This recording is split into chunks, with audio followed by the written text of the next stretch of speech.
Sejam muito bem-vindas e bem-vindos ao 18º Congresso Internacional do FOMERCO, Fórum Universitário Mercosul. Esse ano intitulado 30 anos do Mercosul, Desafios e Trajetórias. Nesta mesa teremos a abertura do Eixo 6, Estado e atores institucionais da integração regional. Esse eixo é coordenado pela professora Carina Mariano, da Unesp, professor Cairo Junqueira, da Universidade Federal de Sergipe, e por mim, Regiane Nitibressan, da Unifesp. A palestra de abertura será o relacionamento externo do Mercosul aos 30 anos, fundamentos, desafios e oportunidades. Ela será proferida pelo professor Marcos Maurer de Sales, professor do Departamento de Relações Internacionais da Universidade Federal de São Paulo, Unifesp, e pesquisador visitante do Instituto de Pesquisa Econômica Aplicada, IPEA. Entre 2015 e 2020, ele foi consultor jurídico da Secretaria do Mercosul. No período em que integrou o setor de assessoria técnica, foram elaborados mais de 40 relatórios e pareceres sobre a agenda do Mercosul, entre eles relacionamento externo, facilitação de comércio, Estatuto da Cidadania, integração fronteiriça, agenda digital, reforma institucional, igualdade de gênero, entre outras agendas. É doutor em integração da América Latina, pela USP, com estágio doutoral no exterior, pela Cátedra Internacional da OMC Integração Regional da Universidade de Barcelona. Ele também é mestre em Integração Latino-Americana pela Universidade Federal de Santa Maria, bacharel em Direito pela Universidade Federal de Pelotas e pesquisador do Observatório de Regionalismo da REPRE, do Grupo de Reflexão sobre Integração e Desenvolvimento da América Latina, GRIDALI. Professor Marcos, muito obrigada por aceitar o nosso convite. Antes de passar a palavra para ele, eu vou apresentar rapidamente as 4 mesas que integram o Eixo 6 nesse nosso congresso. Bom, a primeira mesa vai acontecer ainda hoje, terça-feira, dia 28 de setembro, das 4h30 às 6h30 da tarde, com a moderação e debate do professor Cairo Junqueira. Nós teremos 3 trabalhos: o subgrupo de trabalho sobre integração fronteiriça do Mercosul, avanços e limites nos 30 anos do bloco, Luan Oliveira Pessoa e Lucas Eduardo Souza. O segundo trabalho, infraestructura, desarrollo e integração regional na América Latina e el Caribe, uma questão estratégica no siglo XXI, Marta Cerqueira Melo e Bárbara de Carvalho Neves. E debatendo democratização e organizações internacionais, uma análise de caso do juízo político paraguaio em 2012, da Emily Campos Saraiva e Gustavo Lavandowski. Amanhã, 29 de setembro, quarta-feira, teremos a segunda mesa, das 8 às 10 da manhã, moderação e debate também do professor Cairo Junqueira. Dimensão humana e social do Mercosul, da institucionalização ao esvaziamento, Tainá Cima e João Vitor Mota. Depois, ampliação institucional e path dependence no Mercosul, o caso dos mecanismos de participação das organizações sociais, no período de 2003 a 2006, Guilherme Guimarães Ferreira, e la participación de actores colectivos en la institucionalidad del Mercosur, reflexiones a partir del caso de reunião especializada de agricultura familiar, Letícia Gonzalez. Teremos a terceira mesa, amanhã, 29 de setembro, das 14 às 16 horas, com moderação e debate da professora Carina Mariano. 3 trabalhos integram a essa terceira mesa: Montevideo de Integración Global, continuidades e cambios em la estratégia de internacionalização de Montevideo como referência à integração regional no período de 2010 a 2020, Diana Ferraro. Depois teremos o trabalho Internacionalização Municipal e Alternância Político-Partidária, uma análise da participação de São Paulo na rede de Mercocidades, Cairo Junqueira e Flávia Lóz de Araújo. Por fim, cooperação triangular descentralizada para o desenvolvimento da região transfronteiriça do Iguaçu, os casos do Polo Iguaçu e do CODETRE, Peterson Gerlandi, Alexandre Augusto Weiss, Ana Carolina Rocha Marinho. Ainda teremos uma última mesa, que é a quarta mesa, na quarta-feira, 29 de setembro, das 4h30 às 6h30, moderado e debatido por mim mesma. Então, teremos os trabalhos 3 décadas de Mercosul, institucionalidade, capacidade estatal e baixa intensidade da integração, Carina Mariano. e Roberto Goulart Menezes. Análise do processo de adesão da Bolívia ao Mercosul, Ana Elisa Gazola, e 30 anos de la dimensión parlamentaria en el Mercosur, balances, logros e pendientes, Emanuel Porcelli. Quero muito agradecer a todos que enviaram seus trabalhos para o Eixo 6. Certamente teremos excelentes debates e apresentações. E agora damos início à mesa de abertura com o professor Marcos Maurer de Sales. Professor, mais uma vez, muito obrigada pela sua participação. Certamente sua contribuição será muito rica aqui para o debate desse eixo. É com você. Muito obrigado, professora Regiane. Boa tarde a todas e a todos. Primeiro, agradecer a organização do evento. A gente sabe como é difícil esse processo de organização de um evento internacional e, ao mesmo tempo, em tempos de pandemia, com todos esses recursos online. A gente sabe como é difícil, e colocar ele em funcionamento já é um grande avanço, e já parabenizar desde logo a organização por colocar de pé e em funcionamento esse 18º Congresso do Fórum Universitário do Mercosul. Agradecer, obviamente, a professora Karina, a professora Regiane e o professor Caio pelo convite, por me instigar a tentar contribuir com esse eixo que eles vêm coordenando com afinco desde que assumiram essa missão, e a gente tentando colaborar naquilo que a gente pode e nos temas em que a gente vem trabalhando. Grande parte do que vai ser apresentado hoje também foi publicado por uma edição coordenada pelos três também na Carta Fomerco de julho. Então, são simbioses virtuosas que a gente sempre tenta construir entre nós, e isso acho que é um elemento fundamental. Agradecer também essa presença desse grupo grande de pesquisadores, aqui nominar alguns aqui, em especial querida Dayana Ferraro, que aqui está, nossa ex-coordenadora da Secretaria do Mercosul, que lutou e fez muito pela Secretaria do Mercosul naquele momento que a gente esteve juntos, desde o início que eu cheguei na Secretaria, sempre recebeu também, e juntos conseguimos construir pontes importantíssimas para o SAT e para a Secretaria. Então, é muito gratificante vê-la aqui também, e saber também de todo esse grupo que vai apresentar dentro do Eixo 6. Isso mostra como é um eixo que tem muito interesse dentro da estrutura de investigação científica da nossa região, pensar desde a perspectiva institucional, pensar a partir da perspectiva de construção coletiva estatal. Eu acho que isso a gente não pode nunca perder de foco, que Mercosul é também construção institucional, e é primordialmente organização internacional. E eu acho que nisso a gente vai ter um elemento importante para tentar avaliar e conversar ao longo do dia de hoje, que é desde a perspectiva do relacionamento externo. Não por ser uma agenda que está a agenda do momento, digamos, mas por ser uma agenda que eu acho que chega a seus 30 anos, com um processo de consolidação normativa e institucional, e que agora é desafiado, digamos, pelas circunstâncias que a gente vai tentar avaliar juntos aqui, encontrar, de uma certa forma, desafios e também caminhos de ação. Essa é a ideia. E então quero colocar, vou usar uma apresentação, tá, para conduzir e auxiliar na apresentação de alguns dos elementos. Professora Regiane, com a apresentação aqui eu fico sem visualização do mosaico de câmeras, então qualquer coisa, por favor, me interrompe pelo microfone, tá bom?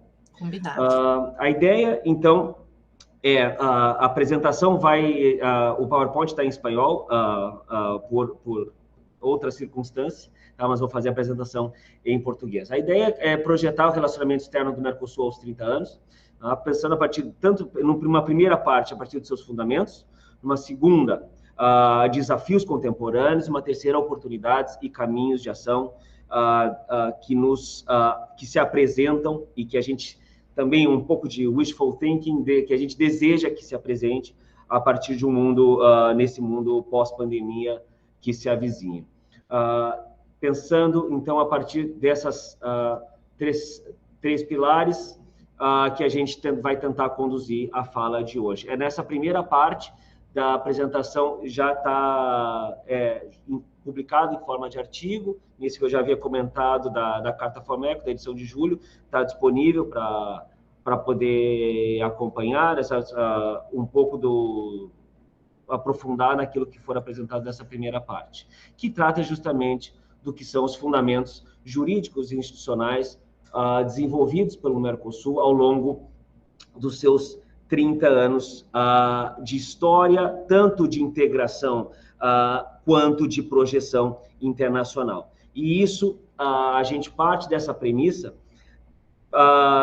que é um elemento estratégico do Mercosul constantemente trabalhar uma tríade que é fundamental para a sua coexistência, que é ser, ao mesmo tempo, um bloco de integração regional, ser também um bloco de projeção internacional e também uma plataforma para políticas de desenvolvimento regional. Então, trabalhar essa tríade, a gente vai reforçar isso ao final, mas é constantemente um desafio fundacional do Mercosul e, ao longo dos seus 30 anos, sempre esteve apresentado ao bloco e aos países membros do bloco, tentar coordenar e concatenar três frentes extremamente desafiadoras para o bloco. Mas a gente, começando pela essa construção de fundamentos jurídicos e institucionais, quero destacar 4 aqui, que eu acho que são um ganho do ponto de vista normativo e institucional muito grande e exigir um esforço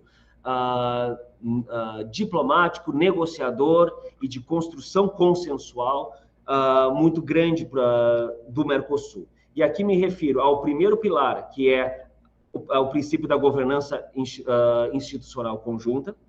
Um segundo, sobre a convergência intrarregional com a América Latina.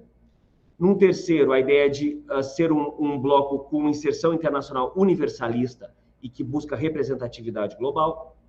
E, por fim, a ideia de que há constantemente, a partir do seu relacionamento externo, processo de renovação regulatória intra-Mercosul. Tá? E aí eu me detenho a explicar um pouco isso para depois a gente avançar.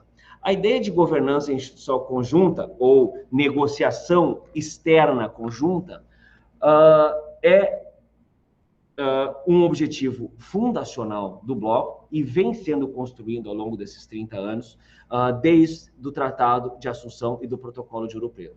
O Tratado de Assunção escolheu uma nomenclatura interessante, que eu acho que depois vale a pena a gente tentar analisar, que ele, ao construir a ideia de inserção internacional lá no Tratado de Assunção, pensando o espírito do tempo de 1991, ele fala em adequada inserção internacional. Os países do bloco buscarão uma adequada inserção internacional. E aqui a gente já não lê, embora estejamos no início dos anos 90, em pleno neoliberalismo dos anos 90, a gente não está falando de mais inserção internacional, de potencializar a inserção internacional, a gente fala de adequada. Então tem um juízo de valor muito importante para ponderar inserir-se para quê? E isso é algo que a gente vai tentar resgatar ao final. E também depois, já em 94, de maneira mais operativa, o Protocolo de Ouro Preto vai fundar a ideia de uma política comercial comum ante terceiros como um objetivo a ser conduzido pelos órgãos da estrutura institucional do Mercosul. Muito além dos 2 tratados fundacionais, a gente tem, ao longo dos 30 anos de produção normativa do Mercosul, um processo de balizamento normativo do relacionamento externo do bloco. A gente tem mais de 100 normas hoje, dentro do acervo do direito derivado do Mercosul, que vão estabelecer esses parâmetros institucionais jurídicos.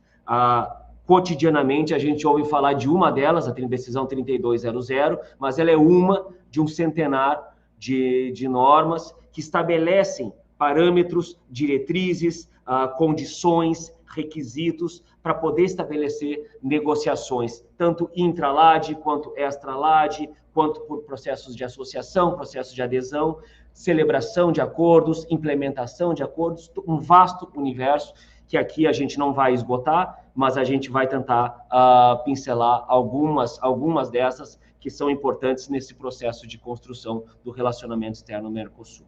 E do ponto de vista institucional, a ideia de que durante o processo de desenvolvimento do relacionamento externo, o progredir da complexidade das negociações externas foi fazendo com que o Mercosul fosse evoluindo no processo de diversificação desses âmbitos institucionais que conduzissem o relacionamento externo. Começa como algo de monopólio do Conselho, depois vai passar a ser gerido pelo órgão executivo, o GMC. O GMC depois não vai ter condições de conduzir tantas frentes de negociação, vai criar um grupo de apoio, que primeiro um grupo ad hoc e depois o grupo permanente, conhecido como GRELEX. Durante a criação do GRELEX e um pouco antes, são criadas as figuras, que aqui a gente não precisa, a gente pode aprofundar depois, a ideia da Comissão de Representantes Permanentes e depois o Alto Representante Geral do Mercosul, que tiveram suas funções no processo de constituição, de tentar conduzir o processo de relacionamento externo, fomentar diálogo, fomentar aproximação política, fomentar diálogos econômicos. O alto representante, na época que a gente estava na Secretaria do Mercosul, fazia muito o papel de receber delegações, apresentar o Mercosul para delegações da China, da União Euroasiática, das comissões de câmaras de comércio da Coreia do Sul, por exemplo, lembrando de algumas que a gente, como Secretaria do Mercosul, também apoiava naquele momento o alto representante no processo de aproximação econômica e de diálogo político naquele processo de aproximação. Quando saía da etapa de diálogo e passava para a etapa de negociação stricto sensu, já não tinham mais funções, nem a CRPM e nem o alto representante, e sim, já era conduzido diretamente por GRELEX. Que só para dar alguns exemplos, e nesse processo a Secretaria do Mercosul foi ganhando espaço, e isso aqui refiro também ao período de gestão da Dayana, e logo depois com outros diretores também, a gente foi conseguindo paulatinamente, como Secretaria do Mercosul, como setor de assessoria técnica, ganhar espaço para tentar apoiar o processo de negociações externas com estudos de impacto. Então, foi necessário construir âmbitos técnicos de apoio para o processo negociador. Mais já do que se constrói em matéria de apoio técnico nas capitais, também no âmbito da estrutura própria do Mercosul. E esse processo de parametrização, digamos, normativa e institucional, gerou alguns conceitos importantes que se consolidaram ao longo dos 30 anos do Mercosul. Por mais que sejam criticados, por mais que sejam controvertidos, mas estão devidamente consolidados em matéria de normas e em matéria de atuação. E aqui eu me refiro à negociação extra-regional conjunta, à convergência intra-regional e à correção de assimetrias. São 3 princípios basilares do processo de negociações externas que estão hoje consolidados na normativa Mercosul. Um segundo pilar, digamos, construído ao longo desses 30 anos é a convergência intra-regional, que não é um objetivo menor, não é um fundamento menor, muito pelo contrário, ele é antecessor do Mercosul. Se a gente pensar todo o patrimônio histórico de acordos desde 1980, intra-LAD, que foram, na verdade, os acordos e as negociações que foram o embrião desses pactos setoriais que levaram ao surgimento do Mercosul. Quando surge o Mercosul, há uma necessidade de regionalizar essa série de concessões e de acordos bilaterais feitos ainda no âmbito intra-LAD. E isso foi de 91 a 2000, enquanto o Mercosul trabalhava no processo de consolidação da União Aduaneira e das zonas de livre comércio, da tarifa externa comum, melhor dizendo, não da União Aduaneira, ele vai, ao mesmo tempo, finalizar esse processo de incorporação do que se chama na LAD de patrimônio histórico. Então, são os acordos prévios ao Mercosul que são, de fato, incorporados, harmonizados e consensuados, ou melhor, convergem para que seja um processo Mercosul com demais membros da LAD. E aqui a gente tem um quadro que a gente vê como é um processo que se permeia nos momentos, nos ciclos históricos, econômicos, ideológicos do Mercosul, está constantemente procurando um processo de aprofundamento e de convergência com demais países da América do Sul. E isso também vai ter uma segunda frente importante, que é pela frente Mercosul de processo de ampliação do Mercosul, do chamado Mercosul ampliado, tanto com sua frente de adesão quanto de associação. Alguns parâmetros aqui do processo de adesão, que é o artigo 20 do Tratado de Assunção, que inclusive é mencionado na carta de apresentação da programação, muito bem mencionado, falando como é um artigo que muitas vezes é pouco reverenciado e pouco pesquisado na nossa academia, mas ele é onde o Mercosul mostra, desde a sua fundação, a sua vertente de convergência interregional como um dos seus vetores de existência, né? Que depois foi regulamentado pela decisão 2805, que mostra o acervo Mercosul que é necessário para ser Estado membro pleno. Que a gente tem também hoje nesse processo de Estado com processo de adesão concluído em reta final de conclusão, inclusive tem uma apresentação que vai ser feita dentro do eixo que vai contar hoje o estado da arte do processo de adesão da Bolívia, que a gente incorporou no processo do Mercosul já a Venezuela, que hoje é suspensa pela cláusula democrática, e Bolívia, que pelo que se fala nos corredores diplomáticos, quando a gente estava na Secretaria do Mercosul, que Bolívia já estava com todo o acervo Mercosul previsto na 2805 já cumprido, e agora era esperar um timing político-diplomático para anunciar a conclusão. Mas agora a gente vai ouvir com a pesquisa da mesa ao longo do eixo as informações mais recentes sobre o processo. De outra parte, a gente tem também todo o processo de associação, que não é novidade para ninguém, mas que mostra como o Mercosul conseguiu, numa primeira fase, expandir-se para ser também, cumprindo com a decisão de 2004, associar apenas integrantes da ALAD, e nesse processo a gente teve a aproximação com Chile, Colômbia, Equador e Peru, e ao final, já depois de 2013, com a decisão de 11 de 2013, foi permitido a associação de países extra-LAD, quando vão entrar Guiana e Suriname. Então, isso vai mostrar para a gente que, na verdade, quando a gente muitas vezes fala de Mercosul, muitas vezes a gente fala de um Mercosul ampliado, que não é um Mercosul de 4, nem de 5, a gente fala muitas vezes, a depender da agenda da integração que estamos falando muitas vezes de um Mercosul de 12. Então, esse é o efeito spillover, acho que Mercosul conseguiu desenvolver, que por meio dessa rede intra-regional, intra-LAD e com um pouquinho de extra-LAD, pensando Guiana e Suriname, o Mercosul conseguiu construir essa rede de relacionamento intra-América Latina muito bem consolidada e que exigiu, como se nota, um esforço de aproximação, de convergência, que fez com que Mercosul sempre tivesse relacionamento estreito com a LAD, com a comunidade andina, mais recentemente com a Aliança do Pacífico, com o SICA, com o Mercado Comum Centro-Americano, além de relacionamento com países, também relacionamento com outros blocos de integração por meio desse foco de convergência intrarregional. Um terceiro que sempre se encontrava nas atas, nas declarações presidenciais e nas decisões vinculadas a relacionamento externo do Conselho, falava sempre em o Mercosul buscar uma inserção internacional universalista e de representatividade global. O que, de fato, a gente, ao olhar esse mapa, a gente consegue encontrar um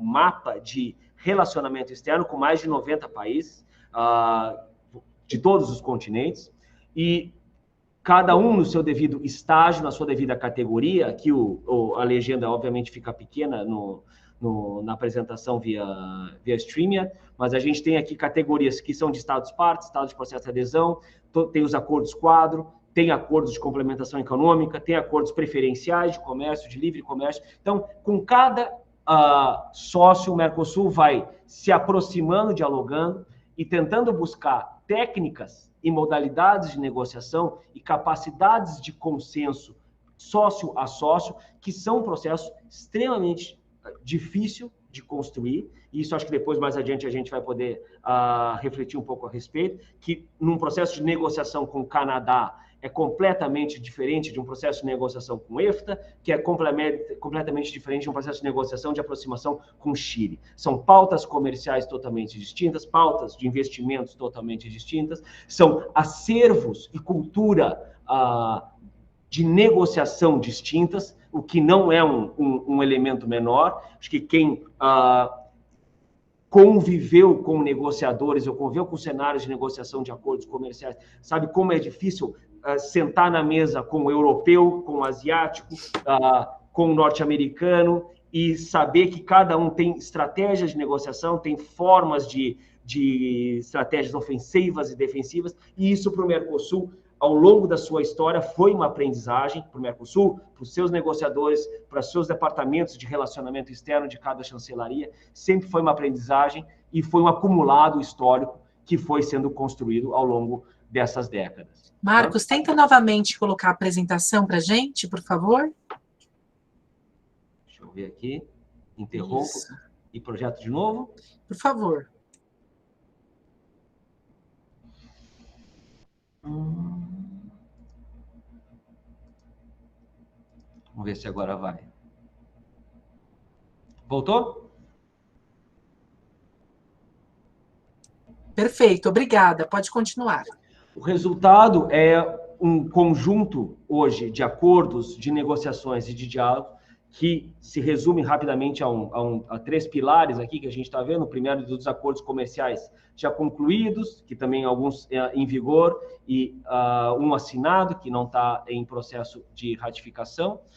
As negociações em curso, aqui destacando as mais importantes pelas atas recentes, e os diálogos que estão em andamento. Então, isso tudo para tentar mostrar um processo que tentou ser, ao longo desses 30 anos, não ideologizado, se assim a gente pode dizer. Em nenhum momento o Mercosul teve uma agenda manifesta de ser apenas um processo de negociação de acordos Sul-Sul, ou muito menos de apenas acordos Norte-Sul, ou apenas com países ocidentais.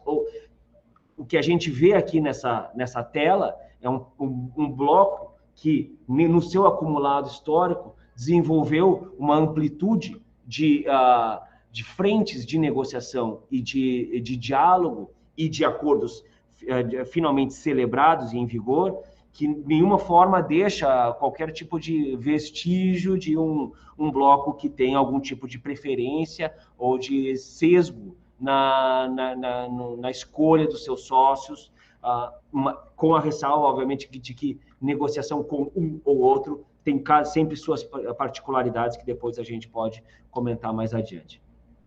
Aqui, para a gente poder avançar, deixa eu ver aqui, a gente já pensar que nesse processo de inserção internacional por meio de acordos gera um efeito que é um dos elementos mais interessantes para a gente monitorar desse processo recente de inserção internacional do Mercosul, que é o processo de renovação regulatória intra-Mercosul. A gente tem cláusulas nesses novos acordos que já são e que serão, no futuro próximo, ferramentas jurídico-políticas muito relevantes para renovação e que vão desafiar, de uma certa forma, nossas estruturas de Estado, nossas estruturas de economia política nacional e regional. Penso em cláusulas comerciais que vão exigir outros formatos de pensar regras de origem, para pensar outros formatos de cadeias regionais de valor. A gente pensar que dentro de cláusulas de comercial agora a gente tem também cláusulas, dentro dos acordos comerciais, cláusulas anticorrupção, cláusulas de transparência, por exemplo, nas cláusulas de transparência, acordos que se exigem serem ocupados por instâncias de sociedade civil, a participação por meio de consultas públicas para todas as mudanças de regulamentos, todas as mudanças de tarifas, sempre exigem protocolos de transparência e de consultas públicas, que é algo extremamente novedoso em matéria de relacionamento externo dos nossos países do Mercosul, coisa que quase nunca foi implementado, a gente pensar em políticas de transparência para acordos comerciais. A gente tem agora uma onda de acordos, e aqui eu falo de EFTA, União Europeia e o canadense, que se vem no pós-pandemia, todos estão imbuídos de cláusulas de transparência, que é algo extremamente salutar, prima facie, até a gente ver o formato que isso vai ser estabelecido para os diálogos e para a implementação dos acordos comerciais. E aqui temas que são mais presentes hoje no cotidiano da mídia e dos debates políticos, que é a presença e a influência das cláusulas ambientais e das cláusulas sociais dentro dos acordos comerciais. E a gente depois vai retomar um pouco esses aspectos. Desse processo de aproximação com essas novas cláusulas, o Mercosul foi impulsionado a passar por um processo de renovação que promoveu a celebração de um conjunto de protocolos e acordos intra-Mercosul que tiveram a pretensão de estabelecer um novo benchmark, digamos, dentro do Mercosul, para servir de plataforma internacional um pouco mais atualizada e mais modernizada, para poder ter um mínimo de diálogo nesses temas que ainda não eram temas presentes na agenda do Mercosul.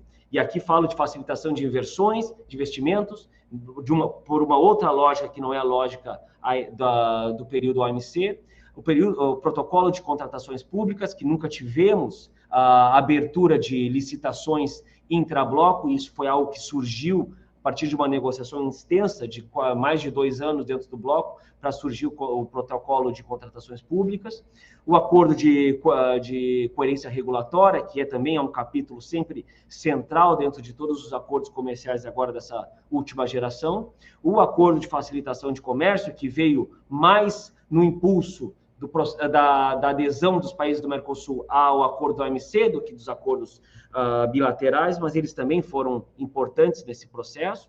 E, por fim, o mais recente, o Acordo de Comércio Eletrônico, que ajudou a trazer para dentro do debate um pouco das discussões sobre privacidade de dados, sobre segurança jurídica em matéria de comércio eletrônico, tanto de pessoas físicas quanto de pessoas jurídicas. Ou seja, é uma nova linguagem jurídica, diplomática, regulatória, que chega à região e chega por causa de um processo de abertura recente dos últimos 4, 5 anos e que agora surge desse processo custos importantes em matéria de Estado, porque são normas que agora precisam passar pelo seu processo de ratificação para entrar em vigor, e no processo de ratificação, um debate que é necessário dar-se de maneira mais pública e transparente para conhecer os impactos de cada um dos compromissos que vão surgir aqui dentro, para avaliar os benefícios e os custos que surgirão para cada um dos nossos estados e para cada uma das nossas sociedades, das nossas economias, para cumprir tanto com esse acervo intrabloco, quanto os acordos que vão surgir a partir da existência desses marcos regulatórios do intra para o extra. Aqui, para tentar concluir essa primeira parte da exposição, é tentar instigar uma breve conclusão. Dizer que nos 30 anos o relacionamento externo do Mercosul foi impulsor, ao mesmo tempo, de um processo de governança intrabloco, para mal ou para bem, o relacionamento externo foi um dos canais que mais instigou o processo de construção de consensos, de construção de coalizões, de construção de posições comuns na arena internacional. Se isso levou a bom termo ou não, eu acho que é uma outra avaliação. Aqui eu quero pensar do ponto de vista do eixo, que é pensar em instituições, e a gente pensar que relacionamento externo foi um grande catalisador do processo de aproximação, de coordenação e também, num segundo momento, de renovação de agendas e renovação de marcos regulatórios e, por fim, pensar em convergência de posições e convergência tanto no macro institucional e normativo, quanto também numa convergência intrarregional, que, como ficou apresentado ao longo dessa primeira parte, foi um dos grandes alicerces de consolidação do relacionamento externo do Mercosul. Então, para finalizar essa primeira parte, é pensar essa tríade constituída ao longo desses 30 anos. Obviamente que a gente precisa, e existe espaço para a gente colocar um debate para cada uma desses três pilares constituídos, todos para mais, ou para bem ou para mal, com todas as suas críticas e todos os seus defeitos e com suas virtudes, para a gente ponderar depois juntos. Uma segunda parte da apresentação se propõe a tentar já trazer alguns elementos aqui, já sem guisa de conclusão, mas mais para a gente tentar trazer alguns elementos para reflexão, para onde o que se apresenta nesse processo. E aqui eu coloco três frentes aqui que, simultaneamente, eu acho que são desafios enormes para o Mercosul tentar sobreviver a esses três desafios em matéria de relacionamento externo. Aqui é pensar num primeiro pilar, o Mercosul diante da tendência de novos mega-acordos regionais, por um lado. Por um segundo lado, pensar o Mercosul convivendo com os governos de turno que têm grande tendência, em alguns países, grandes tendências de nacionalismos liberais, ultraliberais, países de cunho mais nacionalistas do que integracionistas ou do que internacionalistas, e isso a gente vai comentar um pouco a respeito. E também, obviamente, os efeitos multidimensionais que a pandemia provoca na região, e isso, obviamente, causa um processo de deterioração social, econômica e política na região, que faz com que integração regional para um senso comum urgente faça com que a integração regional seja algo secundário, terciário ou irrelevante no processo de enfrentamento da pandemia. E isso é que a gente precisa colocar em outros contextos para tentar avaliar os caminhos de ação. Em matéria de mega-acordos regionais, eu acho que ele é extremamente desafiador para o Mercosul. Primeiro, por esse pilar que a gente já conversou, que é sobre essas novas disciplinas que vão necessitar ser negociadas e incorporadas. E aqui, tanto na dimensão comercial quanto não comercial. Em matéria de disciplinas comerciais, a gente fala dos novos modelos de regras de origem, novos modelos de investimentos, novos modelos de contratações públicas, novos modelos de proteção de dados, pensando na área não comercial, implementação de capítulos de desenvolvimento sustentável, de capítulo de comércio e gênero, que está vindo muito forte na negociação com o Canadá. São projetos políticos e normativos, regulatórios, que nós ainda não sabemos como implementar e como negociar, e muito menos como amadurecer como projeto autônomo da região. O debate entre política comercial e igualdade de gênero ainda é extremamente embrionário na região. Como fomentar a política comercial, política industrial, desde a perspectiva de igualdade de gênero, é algo que tem países que já estão construindo há muitos anos, e a gente aqui ainda começa esse trabalho, e olha que nesses acordos, eles já vão surgir como cláusulas impeditivas para suspensão dos benefícios do acordo, se for comprovado que não existe política de igualdade de gênero vinculada a comércio. Ou seja, é uma engenharia a ser construída que nós ainda nem abrimos o capítulo 2, muito menos terminamos o capítulo 1 desse manual de trabalhar inserção internacional e perspectiva de gênero de maneira condizente. Um segundo elemento, óbvio, que são as dinâmicas econômicas, né, decorrentes dos mega-acordos. Tanto cadeias globais novas que vão surgir a partir pensando no TPP, pensando no RCEP, pensando no Acordo Africano Continental de Livre Comércio, são três frentes que vão gerar um dinamismo e um desvio de comércio intra-regional nessas três regiões, que o Mercosul vai sentir impactos duríssimos. Esse é um dos elementos que estão sendo pesquisados no âmbito desse projeto de IPEA. A gente ainda está no mapeamento regulatório, normativo, mas a gente agora, para o final do ano, já começa a avançar em matéria de impactos econômicos desse acordo, e os dados que começam a surgir vão ser brutais. E isso vão ser brutais especialmente para as cadeias regionais intra-Mercosul. O que a gente tinha, que já era pouco em matéria de escala produtiva intrabloco, começa a fazer fumaça a partir da ideia de uma implementação, dentro de 2 anos de implementação das áreas de livre comércio continental dos megacordos, o Mercosul provavelmente, em matéria de cadeias intrabloco, vão desaparecer, né? É o que estão aparecendo nos números aí de tendências comerciais a partir dos megacordos.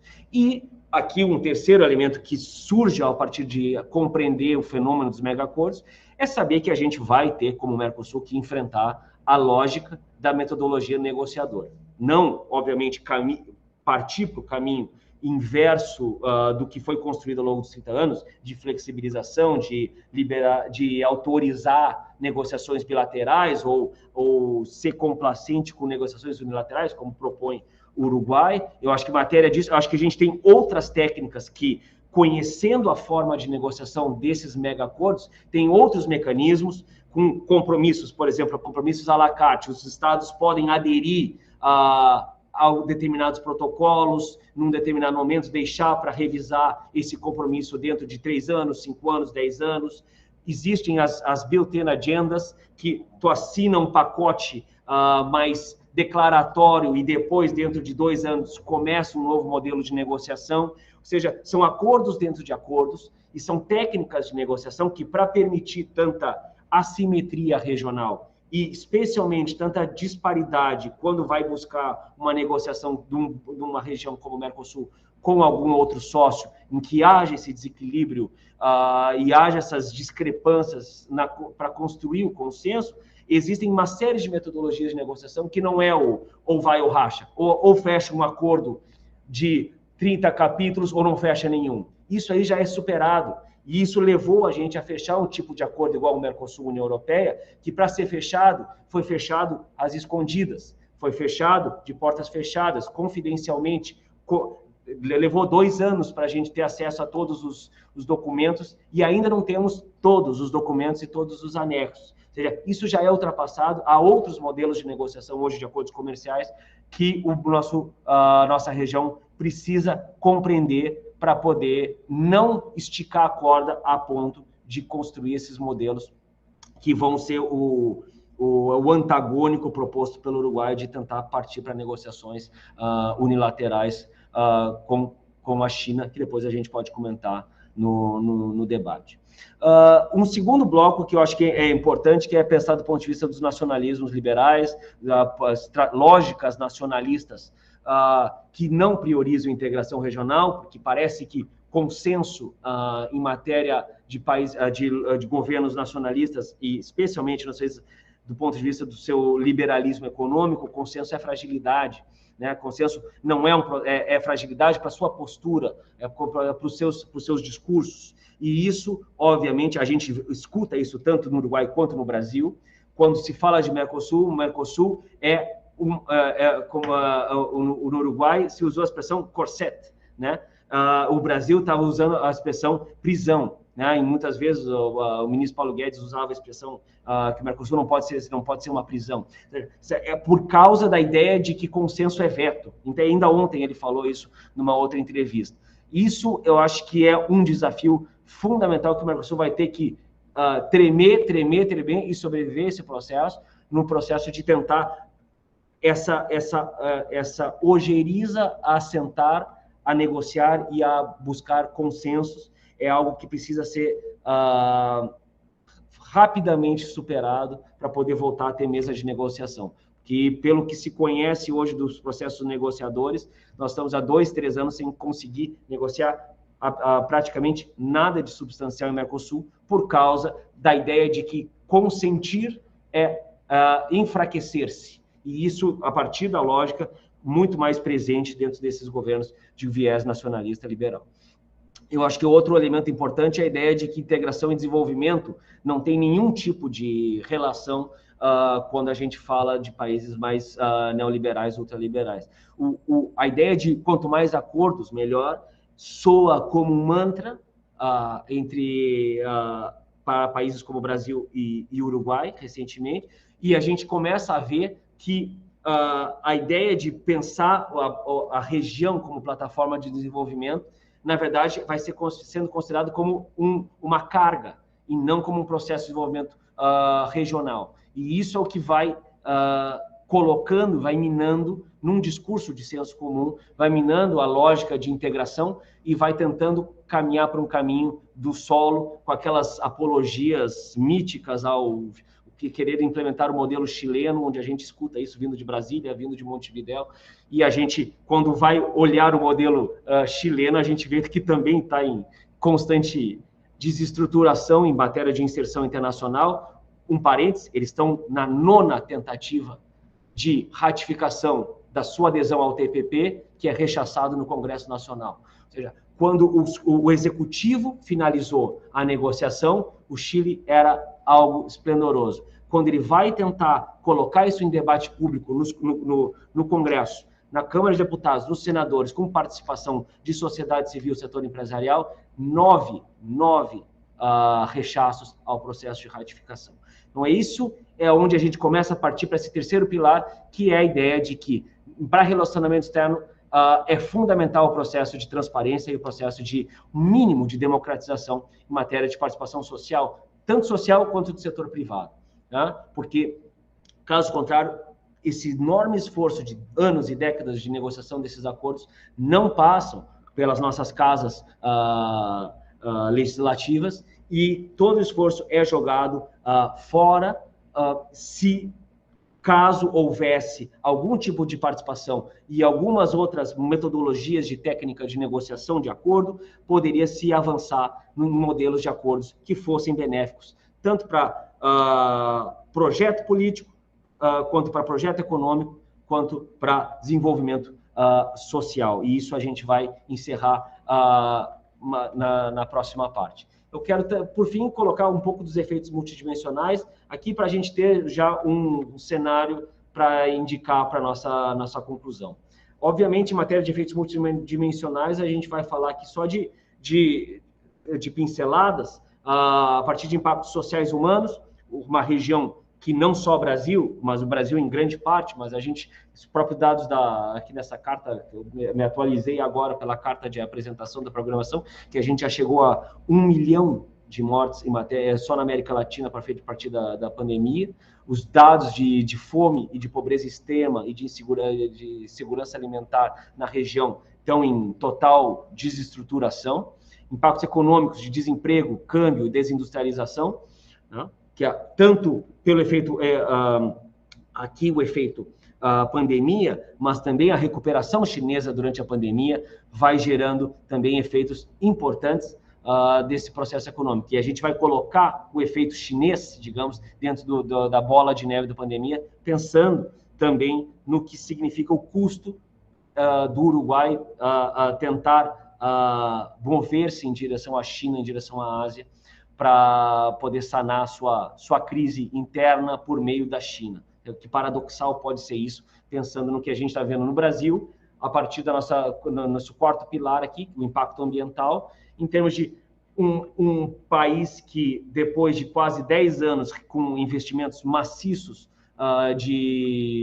da China e no Brasil, agora começa a sentir o backlash, começa a sentir os custos de ser um país absurdamente dependente de exportações para a China, no qual recursos naturais vão se esgotando e pelos estudos que vão surgindo, são esgotamentos que devem acontecer em menos de 10 anos, pensando num país que é a fonte principal de recursos naturais do planeta, tem pretensão de esgotamento de água potável dentro de 10 anos, se a gente continuar no modelo que a gente está, então, em termos de secas e de queimadas, e, obviamente, de todo o recurso natural e recurso humano que a gente vê com comunidades indígenas. Então, são efeitos multidimensionais que a gente pensa na pandemia como a pandemia propriamente dita, mas os efeitos econômicos e sociais e comerciais que vão surgindo durante o período da pandemia. E isso acho que nos leva a pensar caminhos pós-pandemia. E aqui, obviamente, é muito mais desejo do que realidade, do que a gente vê hoje no mundo, mas com alguns elementos que a gente vai pescando do que existe disponível para a gente poder avançar em matéria de um Mercosul pós-pandemia. Aqui, obviamente, uma proposta de visão de futuro, é obviamente o Mercosul que vai ter que trabalhar, obviamente, com a ideia de prosperidade econômica inclusiva, com preservação ambiental e com resgatar esse enorme ataque aos direitos humanos e sociais que estão acontecendo ao longo desses últimos anos.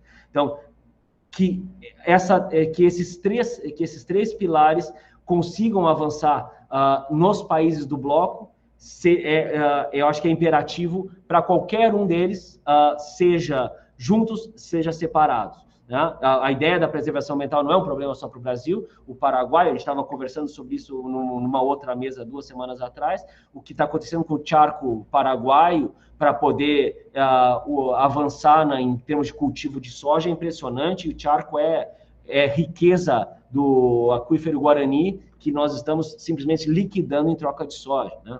E o Uruguai também, lembro de quando vivia lá, os efeitos extremamente nocivos que a gente via de água, dos deságues, dos recursos hídricos que recaíam no Rio da Prata, com aqueles sedimentos aquele sedimento verde. Depois a Adriana me ajuda a descobrir o nome daquilo, que aquilo gerava, era especificamente promovido pelos defensivos agrícolas utilizados, e que aquilo contaminava todos os lençóis, as 2 camadas de lençol freático de toda a metade sul do Uruguai, já completamente contaminado, e já estava contaminando o lençol freático de consumo. Ou seja, isso pensando numa escala de produção agrícola limitada, que é a uruguaia, que está se predispondo a tentar ser fornecedor de um mercado chinês. Então, imagina os impactos desse processo.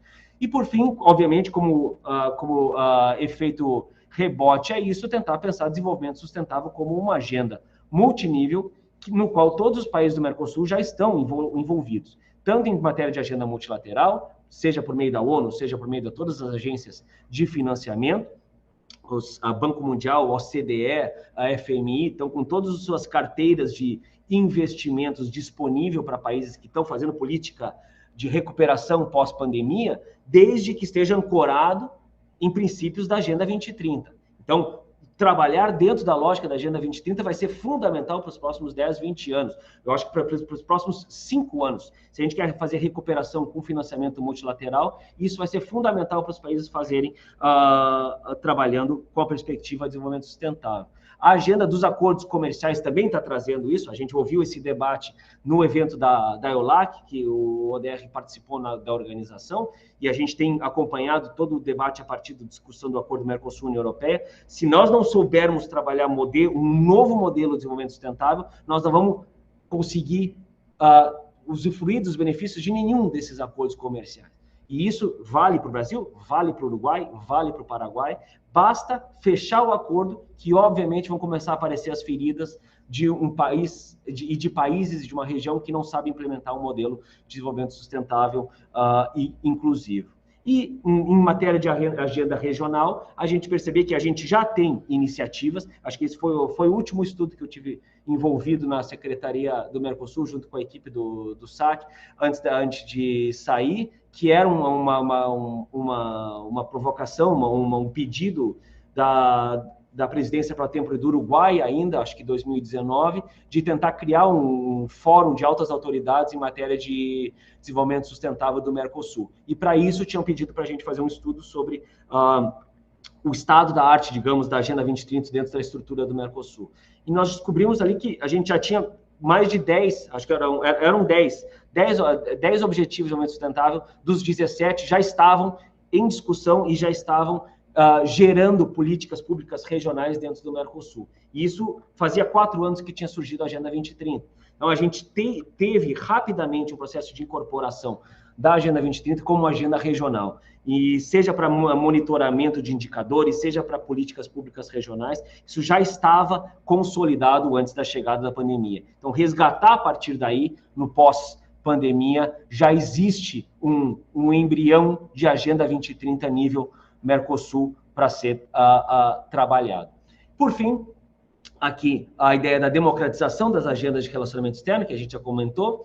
a ideia de que a necessidade de sanar déficit democrático do Mercosul em geral, que a gente sempre fala, e acho que várias vezes dentro do ODR a gente tem esse processo de debate, e a gente busca cenários, e não é de hoje, é um processo de décadas encontrar esse caminho. A professora Karina, suas pesquisas de mais de 20 anos atrás já construir esse processo, esse olhar para a participação social e para as instâncias de democratização do bloco. Acho que isso é uma coisa que a gente vê avançando, e eu acho que com especial atenção agora para a questão do relacionamento externo, como tornar transparente esse processo. Eu acho que a gente, na toada de um acordo, de uma negociação Uruguai-China, perdão, eu vi uma proposta, acho que depois a gente pode ouvir de algum integrante uruguaio que está aqui, a ideia da proposta que surgiu, acho que na interna uruguaia, de fazer uma comissão tripartite para negociação e uma eventual conclusão de um acordo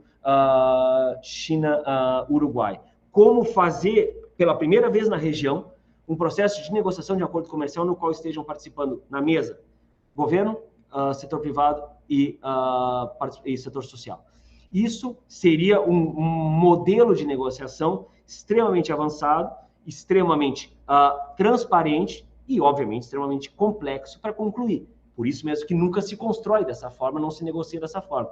Mas são propostas que surgem para tentar justamente endereçar esse tema.